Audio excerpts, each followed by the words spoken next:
నమస్తే, welcome to reflection news. నేను శర్మ.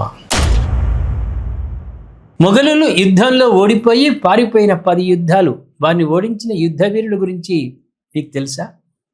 భారతదేశం ఎన్నో యుద్ధాల గురించి, పోరాడి ఓడిన రాజుల గురించి చరిత్ర ఎంతో గొప్పగా చెబుతుంది. అలా మన దేశాన్ని పాలించిన వారిలో మొఘల్స్ కూడా ఒకరు.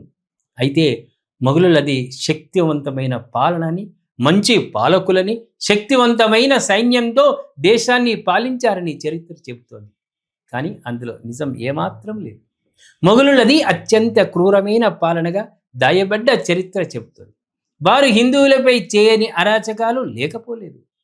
అయితే ఇలాంటి క్రూరులైనటువంటి మొఘలులను యుద్ధ సమయంలో ఎదిరీడి పోరాడి కథన రంగం నుంచి పారిపోయేటట్లు చేశారు కొందరు రాజులు. అనేక యుద్ధాల్లో ఛత్రపతి శివాజీ, షేర్షా, తన్హాజీ, బాజీరావు, పేష్యా వంటి యోధుల ముందు మొఘలులు నిలబడలేకపోయారు.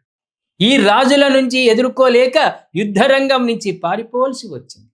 సాధారణంగా చరిత్రలో ఓడిపోయిన వారి యుద్ధాలు తక్కువ, వారి విజయాలు ఎక్కువగా ప్రస్తావించారు. అయితే ఈ రాజు మన మొఘలులను ఓడిపోయిన 10 యుద్ధాల గురించి తెలుసుకుందాం.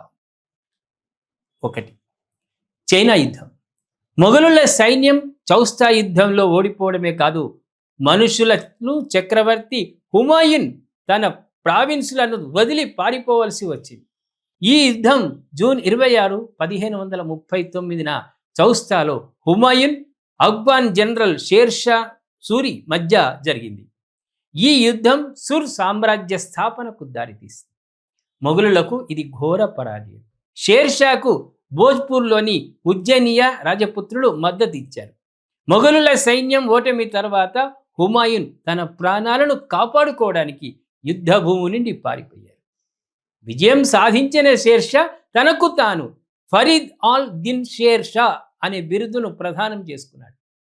2. కన్నౌజ్ యుద్ధం. హుమాయూన్ తన 2 సోదరులు ఆస్కారి మిర్జా, హిందాల్ మిర్జాతో కలిసి మే 17, 1540న కన్నౌజ్ యుద్ధంలో మరోసారి షేర్షాతో తలపడ్డారు. హుమాయూన్ మిధాన్ లోపాలు, అతని ఆయుధ సామాగ్రి వైఫల్యంతో మరోసారి ఓటమి పాలయ్యాడు. కన్నౌజ్ యుద్ధంలో షేర్షా మొఘలుల సైన్యాన్ని 2వసారి ఓడించాడు. హుమాయూన్ తన ప్రాణాలను కాపాడుకోవడం కోసం తన సోదరులతో కలిసి యుద్ధ భూమిని విడిచిపెట్టాడు. 3. సఫావిడ్ యుద్ధం. 1622, 1623 నాటి మొఘల్ సఫావిడ్ యుద్ధం ఆఫ్ఘనిస్తాన్లోని ముఖ్యమైన కాందహార్ కోట కోసం సఫావిడ్ సామ్రాజ్యం, మొఘల్ సామ్రాజ్యం మధ్య జరిగింది. ఇరాన్ పాలకుడు షా అబ్బాస్ 1595లో కాందహార్ను కోల్పోయినప్పటి నుండి తిరిగి స్వాధీనం చేసుకోవాలనుకున్నాడు. 1621లో అతను తన సైన్యాన్ని నిషాపూర్లో సమీకరించమని ఆదేశించాడు. తర్వాత అతను కూడా తన సైన్యంలో చేరాడు. కాందహార్ వైపు తన సైన్యాన్ని నడిపించాడు. మే 20న కోట వద్దకు చేరుకున్న కోటను ముట్టడించాడు. జహంగీర్ను కూడా ఈ దాడి గురించి తెలిసినప్పటికీ చర్య తీసుకోవడంలో ఆలస్యమయ్యాడు. 3000 మంది సైనికులతో కూడి చిన్న బృందం, ఆయుధ సామాగ్రి లేకపోవడంతో ఎక్కువ కాలం యుద్ధం కొనసాగలేదు. 45 రోజుల పాటు పోరాటం తర్వాత యుద్ధంలో ఓడిపోయాడు. 4. ఉమ్మడి ఖైడ్ యుద్ధం ఫిబ్రవరి 3, 1661న జరిగింది. ఇది ఛత్రపతి శివాజీ మహారాజ్, మొఘల్ రాజుల మధ్య జరిగింది. మరాఠా సైన్యం మొఘల్ జనరల్ కర్తాలా ఖాన్ ఆధ్వర్యంలో పోరాటం జరిగింది. ఈ యుద్ధంలో మరాఠా సైన్యం మొఘల్ సైన్యాన్ని ఓడించారు. 5. సూరత్ యుద్ధం.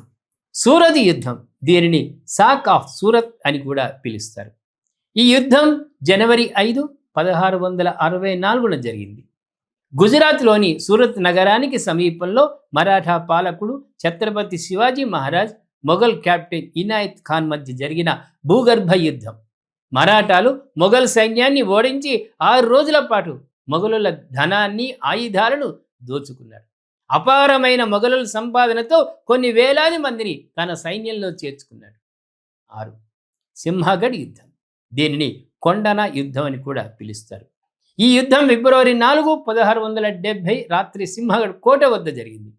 శివాజీ మొఘలుల నుండి తిరిగి తీసుకున్న మొదటి కోటలో ఇది ఒకటి. రాత్రి చీకటి, తాడు నిచ్చెనలతో గోడలు ఎక్కుతూ నిర్వహించారు. ఈ యుద్ధంలో మరాఠా జనరల్స్ ఉదయ్ ఖాన్ రాథోడ్, తన్హాజీ వీరమరణం పొందాడు. అయితే మరాఠాలు కోటను స్వాధీనం చేసుకున్నారు. ఈ పోరాటంలో తన్హాజీ సాహస కృత్యాలు ఇప్పటికీ మరాఠీ కథల్లో బాగా ప్రాచుర్యం పొందాయి. 7. సాల్టేర్ యుద్ధం. ఫిబ్రవరి 1672లో మరాఠాలు మొఘల్ సామ్రాజ్యం మధ్య జరిగిన సాల్హేర్ యుద్ధం మరాఠాలు మొఘలులను ఓడించినటువంటి మొదటి యుద్ధం కనుక ఇది చాలా ముఖ్యమైనదిగా భావిస్తూ ఉంటారు. 8. విక్రమ్ఘర్ యుద్ధం. 1672లో మహారాష్ట్రలోని పాల్ఘర్ జిల్లాలోని విక్రమ్ఘర్ సమీపంలో జరిగింది. మరాఠా సామ్రాజ్యం మొఘల్ సామ్రాజ్యం మధ్య జరిగింది. మరాఠాలకు యువరాజు సంభాజీ నాయకత్వం వహించగా మొఘలులకు బీజర్ ఖాన్ నాయకత్వం వహించారు. మరాఠాలు మొఘల్ సైన్యాన్ని ఘోరంగా ఓడించి కల్హాన్పై తమ పట్టును మరింత బలోపేతం చేసుకున్నారు. 9. జైత్పూర్ యుద్ధం. మార్చి 1729లో బందేల్ఖండ్ మరాఠా పాలకుడు ఛత్రపాల్ మళ్ళీ తీసుకో 9. జైత్పూర్ యుద్ధం. మార్చి 1729లో బుందేఖండ్ మరాఠా పాలకుడు ఛత్రస్మాల్ బందేల్ తరఫున పిష్వా బాజీరావు, మొఘల్ సామ్రాజ్యం తరఫున మహమ్మద్ ఖాన్ బంగాష్ మధ్య జరిగింది. బంగాష్ డిసెంబర్ 1728లో బుందేల్ఖండ్పై దాడి చేశాడు. ఛత్రసాలకు పెరుగుతున్న వయస్సును, అతి తక్కువ సైనిక శక్తిని దృష్టిలో ఉంచుకొని సహాయం కోసం బాజీరావును అభ్యర్థించాడు. బాజీరావు నాయకత్వంలో మరాఠా బుందేల్ కూటమి జైత్పూర్లోని బంగాష్ను ఓడించాడు. 10. కర్నాల్ యుద్ధం. ఫిబ్రవరి 24, 1739న కర్నాల్ యుద్ధం ప్రారంభమైంది. ఇరాన్ అపిరిద రాజవంశ స్థాపకుడు నాదర్ షా భారతదేశంపై దాడి చేసే సమయంలో నిర్ణయాత్మక యుద్ధంగా పరిగణిస్తారు.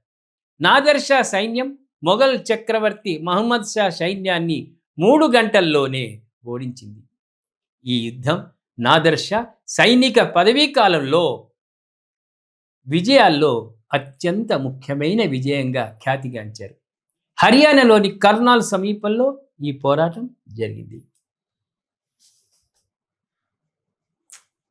నీకు చదువు రాక కష్టం ఉన్నది.